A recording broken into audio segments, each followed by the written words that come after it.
炒牛河、豉油皇炒麵，仲有呢碟香煎雞炒麵，雞肉嫩，麵又乾香，但係出邊好多都唔做啦。咁好食嘅麵，你知唔知點解冇人做啊？今日早早起身就行咗個市場，咁啊見到個雞髀肉咧就都幾靚仔嘅，咁就攞翻嚟，今日就分享一個香煎雞髀肉炒麵嘅。咁喺出邊咧就好少食到咁好食嘅炒麵嘅。今日咧星哥就分享俾大家。咁今日嘅材料咧就揀咗2塊雞髀肉，咁啊同埋一個碗仔麵，咁啊打散咗嘅，咁啊同埋一個芽菜啦，一個韭黃同埋一個葱。呢個時候咧就可以處理咗雞髀肉先，改刀啊。咁啲帶皮嗰啲咧就可以可唔要啊。咁食雞肉嘅話咧，帶啲皮又會更加香啲嘅。咁切好嘅雞髀肉咧就可以輕輕吸水。咁個雞肉咧切好啦，呢個時候咧就可以醃佢啊，俾啲鹽落去，鹽唔使太多啊，可以俾少少嘅糖啊，和味嘅。咁啊俾少少生抽，俾啲蠔油，咁啊都係揦勻先。呢個時候可以俾少少嘅白酒落去啊。好啦，撈勻嘅話咧就俾啲生粉，咁都係俾少少嘅油落去咧，會滑啲咧。好啦，咁啊雞肉就撈好啦，等佢有入味先。咁個雞肉咧醃咗10分鐘，呢個時候就可以煎佢。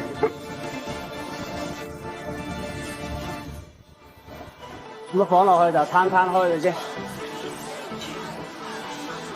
咁啊放落去咧都係等佢頂定型，唔好喐佢住啊。你屋企嘅話咧就可以用個玻璃鑊嚟操作，會方便好多噶。起碼佢唔會黐鑊先啊。咁煎到咁上下就可以反佢啦。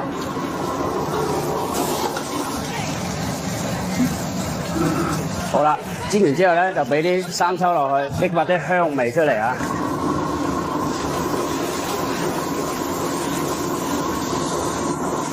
我可以倒出嚟，加啲油。炒麵之前咧就處理一個豉油先啊。咁啊，呢個豉油先係關鍵啊。咁啊，俾啲鹽落去啊，少少嘅鹽，乜都和味，俾啲糖落去，生抽。咁啊，再俾少少嘅老抽落去。都係俾少少啊蠔油啊，鮮少少啊。咁啊，而家嚟炒一個麵。咁炒麵嘅話咧，個鑊都要夠興啊。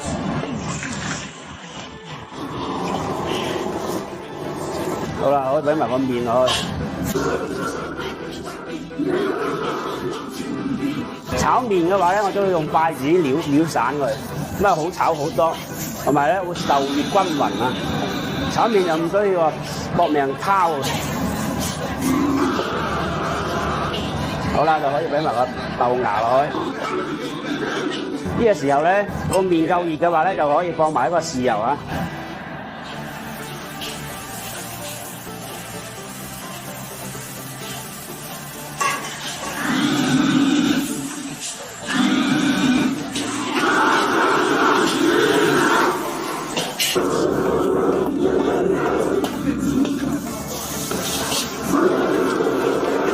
咁個麵夠熱嘅話咧，就可以俾埋一個葱同韭黃落去。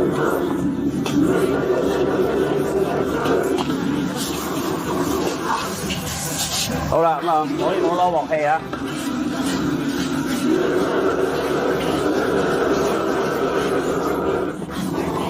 好，可以放個麵落去，可以俾埋個雞肉落咁。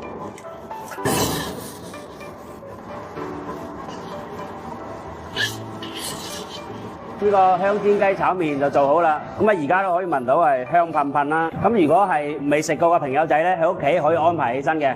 你炒嘅豆芽水汪汪，我炒嘅豆芽鑊氣足，唔黐底。秘訣就係3個字：攞鑊氣。咁樣炒出嚟唔臭青，肉香濃郁。跟住我學啦，同大家分享一個大豆芽炒五花肉。咁啊五花肉嘅油脂咧就比較多嘅，所以我哋炒嘅時候咧個水分就唔需要話太多啦。咁樣炒嘅話就會更香啦。咁我哋就有一個切好嘅五花肉啦，大豆芽啦。咁我哋而家就處理咗個豬肉先啦。好啦，咁放啲五花肉落去，煎一煎香佢。煎個五花肉咧都係放落去整個頂定型啦。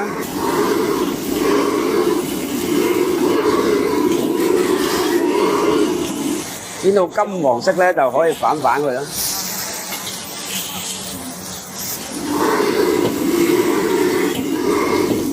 好，煎到金黃色咧就放埋一個酒啦。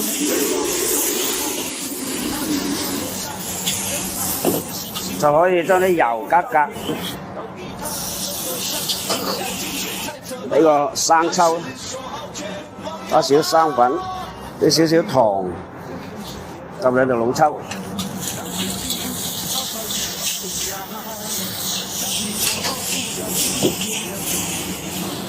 可以剷出嚟備用。而家嚟處理一個大豆芽，我哋俾啲油放埋落去，俾少少嘅水，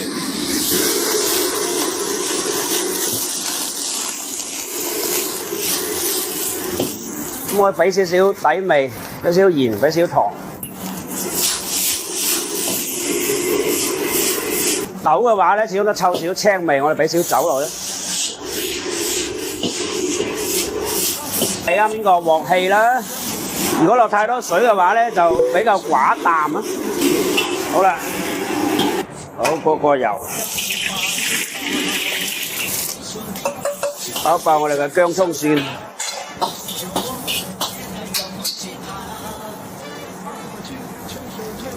俾埋個大豆芽，調個味，俾少糖、鹽、蠔油，加少少生粉。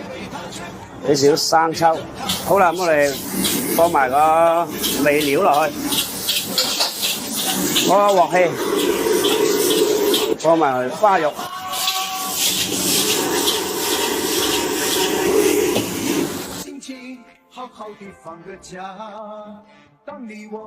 豆芽炒五花肉咧做好啦，試試呢個有鑊氣嘅五花肉。個豬肉咁樣食咧，就唔會話好油膩啦，因為啱先我哋就爆佢，將啲油逼出嚟，所以咧就肥而不膩，就搭翻少少個糖生抽落去和和味。乜豆芽咧就好爽脆啦，同埋索到啲肉香味啦，咁個豆又唔會臭青，所以想食嘅朋友仔記得學識我呢種做法啦。首席頭號選手梅菜炆豬腳，傳統梅菜吸收豬腳嘅油脂香，炆到呢個嫩滑度，餸飯都可以食3大碗啦。今日同大家分享一個梅菜炆豬腳，咁個食材咧就有一個豬腳啦，今朝就早早市場買翻嚟一個豬腳梅菜，咁呢個咧就客家嘅一個梅菜嚟嘅，咁佢偏鹹少少啦，所以攞翻嚟都係一個浸個暖水啦，浸佢半個鐘到1個鐘。就等佢有啲鹹味，就冇咁重啦。一個梅菜乾嘅梅菜乾咧，到時咧就我哋會炸一炸佢，就到時就放喺上邊就點綴一下啦。當炆料啦、薑蒜啦、冬菇件啦。咁啊，當然最主要一個都係一個醬啊，一個柱侯醬啦，同埋有2嚿南魚。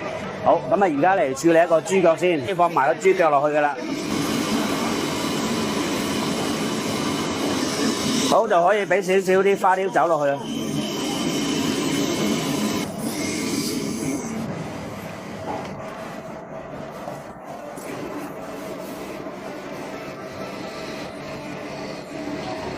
好多嗰個油鑊，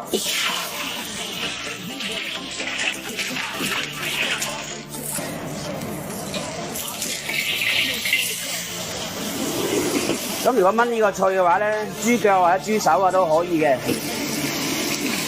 咁煎嘅效果咧，煎到兩邊金黃色啦，咁令個口感會更加好啦。煎到差唔多就可以俾埋個酒落啦。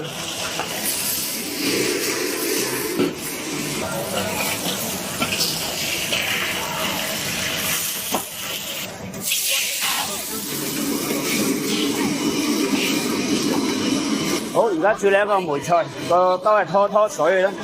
我哋今日選呢個梅菜咧，就一個客家嘅梅菜咧，就河源嗰邊嘅一個梅菜乾嚟。咁平時梅菜咧，一個蒸肉餅啊，或者係攞嚟炒豬肉啊，或者炆豬肉都可以嘅。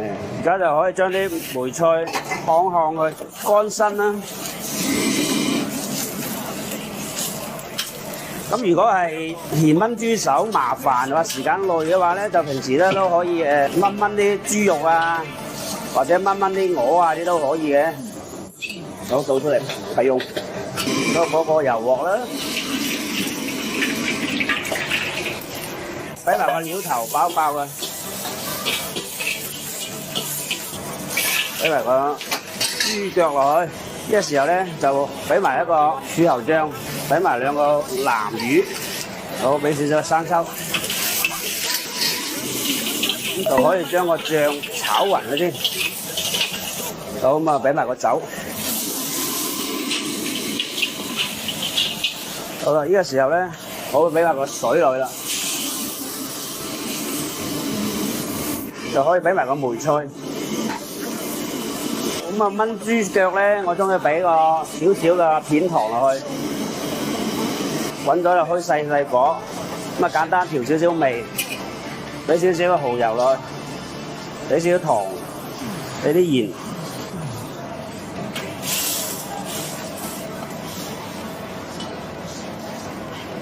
咁調好味嘅話咧，就冚蓋炆個40分鐘啦。好啦，咁啊而家呢個豬手啊炆咗40分鐘，睇下個效果先。而家啲汁收到好濃稠啦，最大火輕輕收就可以啦。咁啲豬手啲膠質就好豐富嘅，所以呢個時候就輕輕收汁就唔使打芡噶啦。好啦，嗱收到咁就可以啦，就可以出鑊啦。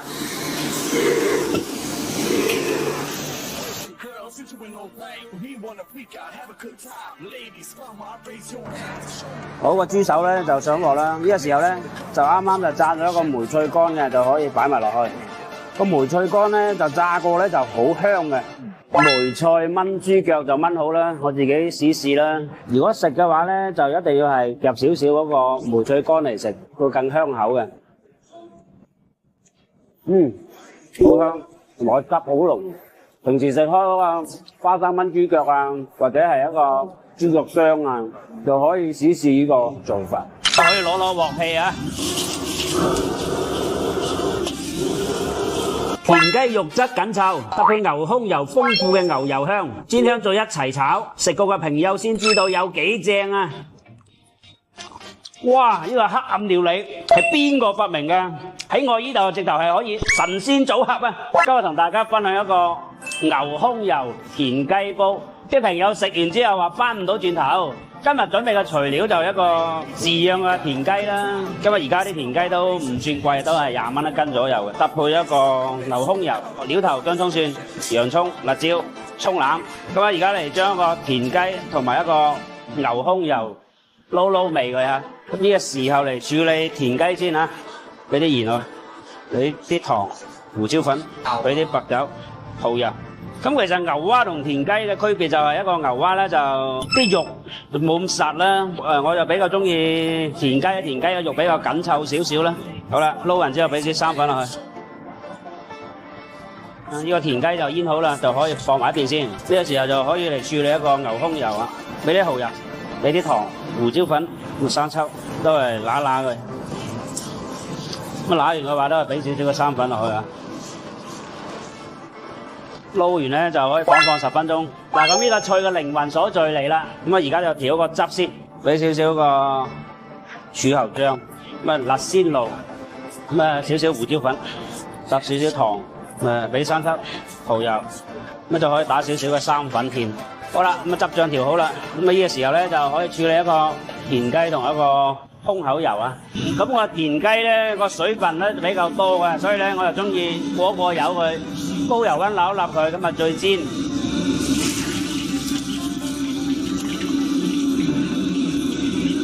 咁啊胸口油都可以拉油嘅嚇，咁啊將個胸口油處理下先。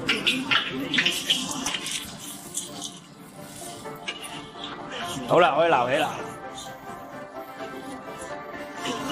好啦，可以放埋個田雞落去。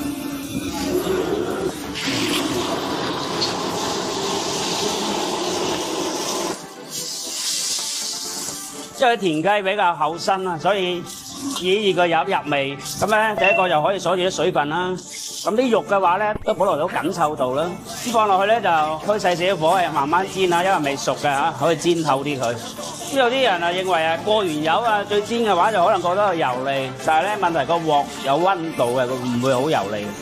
咁啊煎到咁上下就可以反佢啦。好啦，咁啊煎到兩邊金黃就可以俾啲酒落去，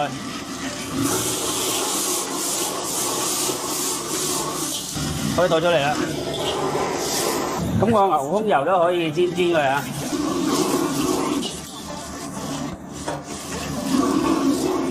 都係俾啲豆落去。好，而家嚟爆料頭，薑葱蒜，可以俾埋個料頭。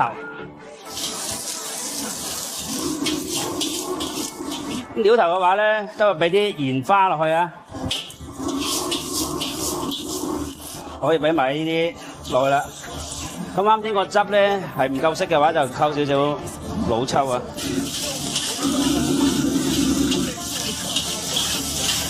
哇！可以攞鑊氣啊！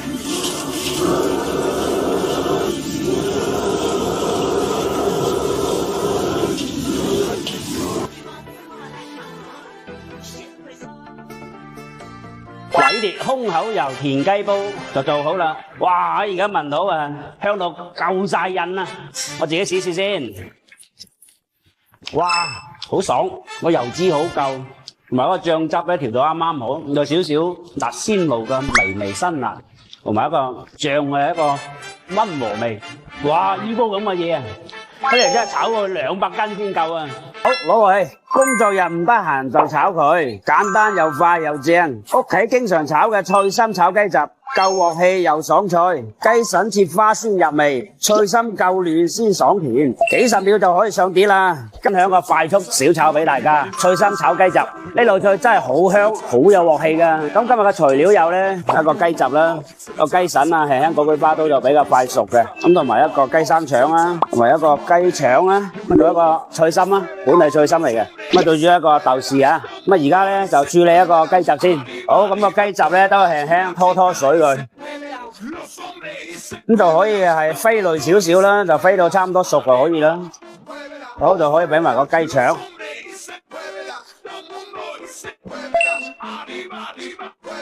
咁而家準備過年啊嘛，所以咧屋企嘅話湯雞係比較多噶。咁個雞啊可以做白切雞啊，咁雞雜咧又可以菜心炒啦，一雞兩味咯。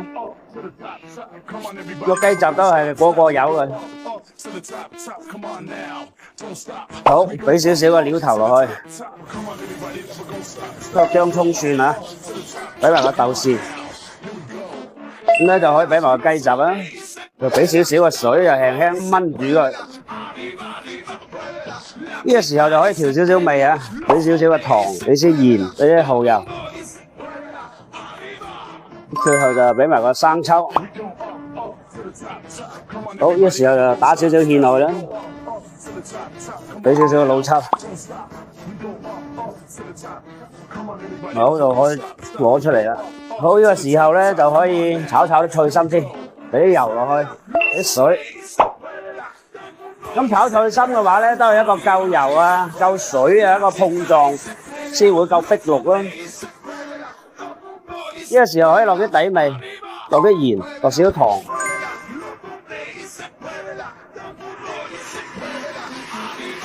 好啦，我可以倒出嚟啦。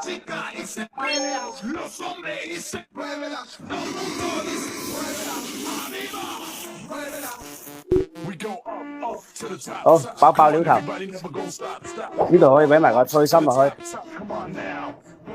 嘅時候就可以簡單調個味，俾少糖啊，俾少鹽啊，打少生粉。好，放埋個雞雜落去啊，準備攞鑊氣。好，攞鑊氣。